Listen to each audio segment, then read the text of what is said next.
Salut tout le monde, ici Yax Rider, et aujourd'hui on se retrouve pour une nouvelle vidéo. Mais juste avant que la vidéo ne commence, si jamais mon contenu te plaît, n'hésite pas à cliquer sur le bouton s'abonner qui est juste en dessous. N'hésite pas juste à me dire bonjour en commentaire. N'hésite pas à liker la vidéo si elle t'a plu. Et c'est parti.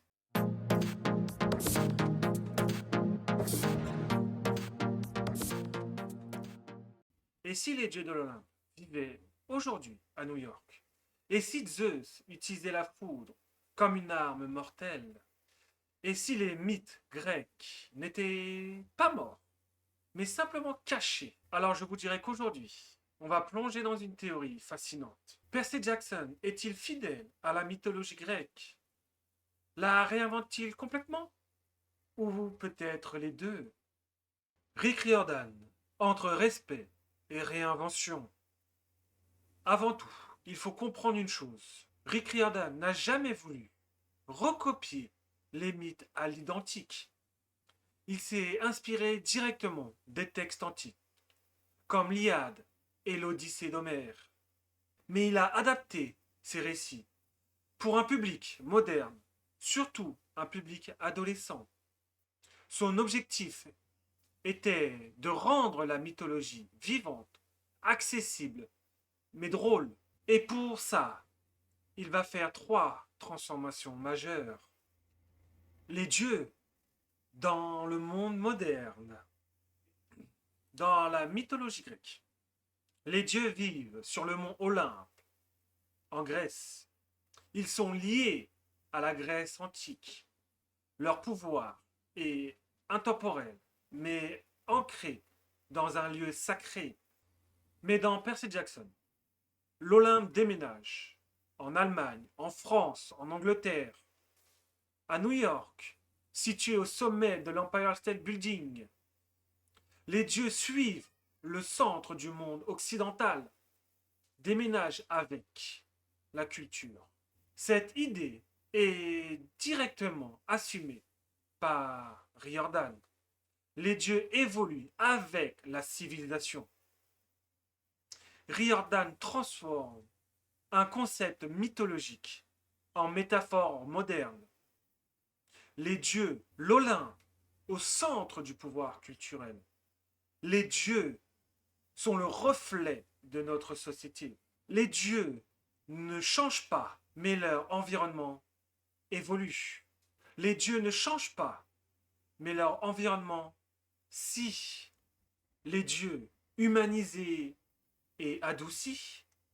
Dans les textes antiques, les dieux sont infidèles, manipulateurs. Ils sont même violents, parfois cruels. Beaucoup d'histoires incluent des thèmes très sombres. Mais dans Percy Jackson, les dieux deviennent plus humains, souvent comiques, je dirais même moralement simplifiés. On peut prendre en exemple Zeus, autoritaire mais caricatural. Hadès, incompris, plutôt que maléfique. Dans les livres comme Percy Jackson et les dieux grecs, Percy raconte les mythes avec humour et sarcasme. Mais pourquoi ces changements? S'adapter à un public jeune, éviter les aspects trop violents ou dérangeantes. Mais comme certains lecteurs ont remarqué, les dieux sont moins sombres et plus accessibles. Percy Jackson, un héros grec moderne.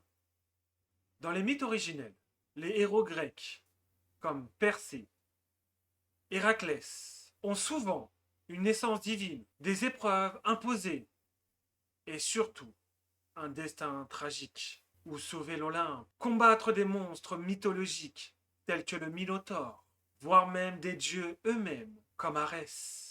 Mais avec une différence clé. Percy est un adolescent dyslexique dans notre monde moderne. Alors Rick Riordan transforme les héros antiques en adolescents auxquels on peut s'identifier. Des symboles de différence tels que la dyslexie, le TDAH, figure d'identification. La mythologie devient une allégorie des différences modernes. Les monstres et mythes revisiter. Dans les mythes originaux, les monstres comme Méduse, le Minotaure, sont des symboles de peur, de punition divine ou de chaos. Dans Percy Jackson, ils deviennent des ennemis, des boss de niveau, parfois comiques ou tragiques.